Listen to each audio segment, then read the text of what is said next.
Yo, what is up, everyone?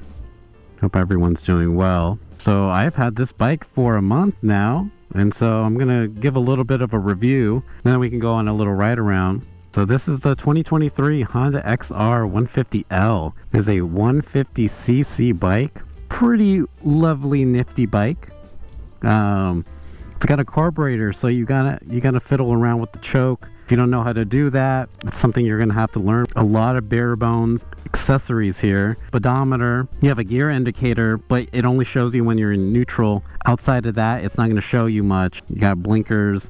Awesome seat. I love the seat. I've been on other dual sports and not as comfortable. It's a great bike. I love it. I think it's great for beginners. The bike is just so light and so nimble. Pulling it in and out of the garage is like a dream. It's so easy. You know, I go to the gym and stuff, so it's easy for me. You know what I mean?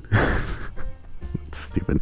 I go to the gym like twice a week, so it's not even like I'm a gym rat. Not much to complain about aside from just the limitations, you know. So you're not going to be able to rip it on the streets that much.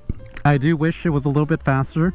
I do wish I can go on the freeway. I do wish there's a lot of things I wish I can do.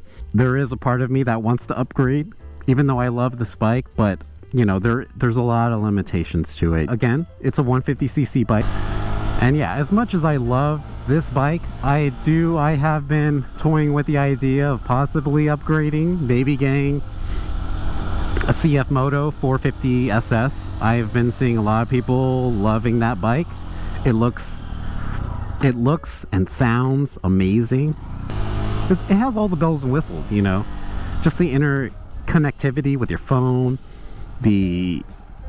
just the look of it and the price. I think it's under 5k MSRP. This is like under 3k MSRP, so you know, it's definitely cheaper, but you know, I've had this for a month now, and I can see myself possibly in the next month or two upgrading, just because I feel like, you know, I want to get out there. I want to go on freeways. I want to do all of these other things, but I don't really feel like I can do it with this bike.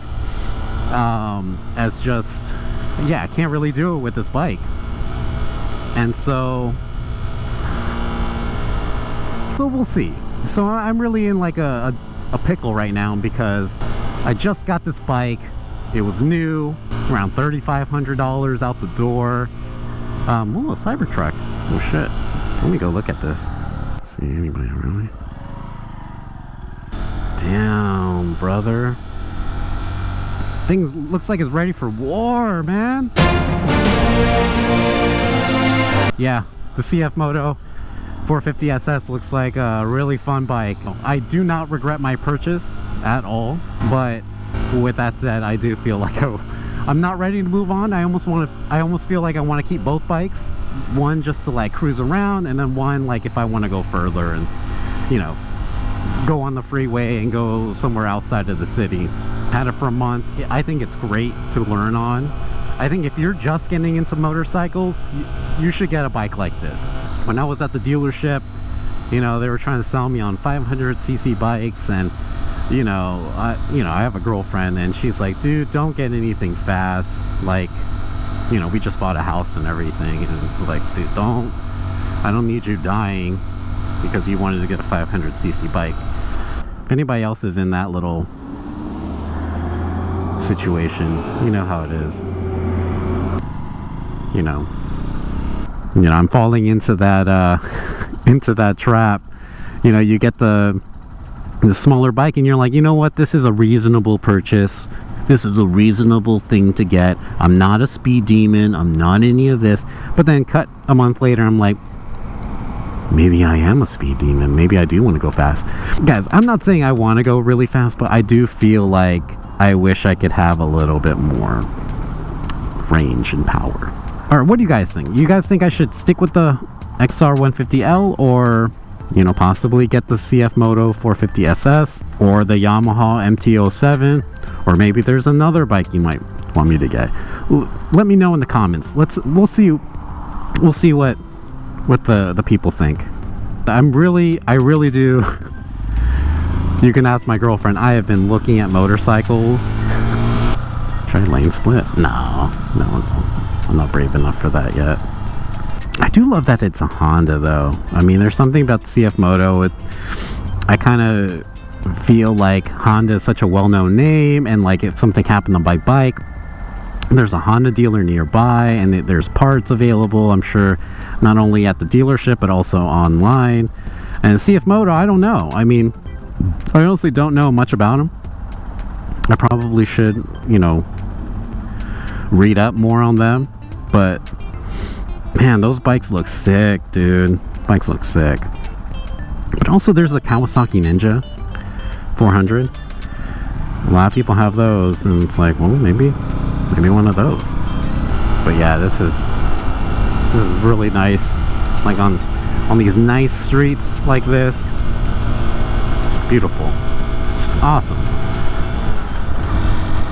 It's really hard to like get yourself into trouble with this bike. I mean, that's one of the nice things about it, especially for a beginner. You know, you're not gonna really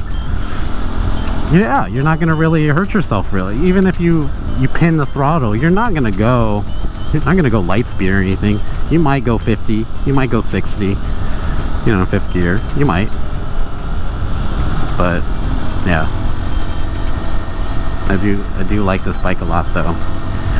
But I think the biggest thing I love is just how light it is, how nimble it is to get it in and out of the garage. You know, I don't think it's going to be a big deal even if you drop it. Like, yeah. One thing that is tricky, like low speed maneuvers are really tricky on this bike just because the power isn't really there. You know, I remember I took the motorcycle safety course, and that thing, we had a Sportster. I don't know how big, I don't know what the CC was, but yeah, you leave it on idle and dude, you could just go, and like doing U-turns and stuff like that was much easier. I had trouble doing U-turns on this before because, you know, all the tutorials online will tell you just, you know, you really just need a clutch and you know, pull it in, slip the clutch and pull it in and blah blah blah blah blah, and, you know, but that's if you have a more powerful bike. But if you have a lower CC bike, you have to add a little bit more throttle, a little bit more power. So that's one tricky thing you got to look out for, because I wanna make it. Smells like sand, smells like beach. Oh, so nice. But man, yeah, if you're looking to just pull the trigger on a bike today and just start figuring out stuff, get this bike. Get this bike, man. It's a little old school, especially in terms of the tech, but like, you know, I didn't grow up, like I always wanted a dirt bike when I was young. Like I envied my cousin because he lived out in Riverside, Moreno Valley, and back then, you know, there was a lot of like desert, and there was a lot of like open land that you can just like go out and like explore. And he had his dirt bike, he would go out there, he would just be out there all day, you know. And I was so envious because I lived in Pasadena. Not only did I not have the space for it, we did not have the money, you know, to just get me a dirt bike. And so, you know, I got this bike because I've always wanted a bike, and this was like the cheapest one. And it's like, who knows, I may not even like it, but I've been loving my little motorcycle rides. It's been great, especially around Carlsbad and Oceanside. It's just like really nice, just really sweet, you know. It's a sweet area to just ride your motorcycle. Like, it's just so lax. Part of it is the bike. The bike is just so relaxing, you know. Again, like, you pin the throttle, I don't feel like I'm gonna like get thrown off my bike or anything. So, you know, it's nice. It's really nice to have that kind of assurance. Look at those birds flying in unison, man. Top Gun. Got some Top Gun action, bro. You know, they filmed the I don't know if you remember in Top Gun, the first one, Tom Cruise goes and visits this lady's house where they're gonna get it on, and it's a real sexual central scene. That house was that scene was filmed in a house in Oceanside. Yeah, yep, you heard it here first. Funny, it's now like a pie shop. I think they sell pies. Yeah, I don't even know. I don't even know what to say to that.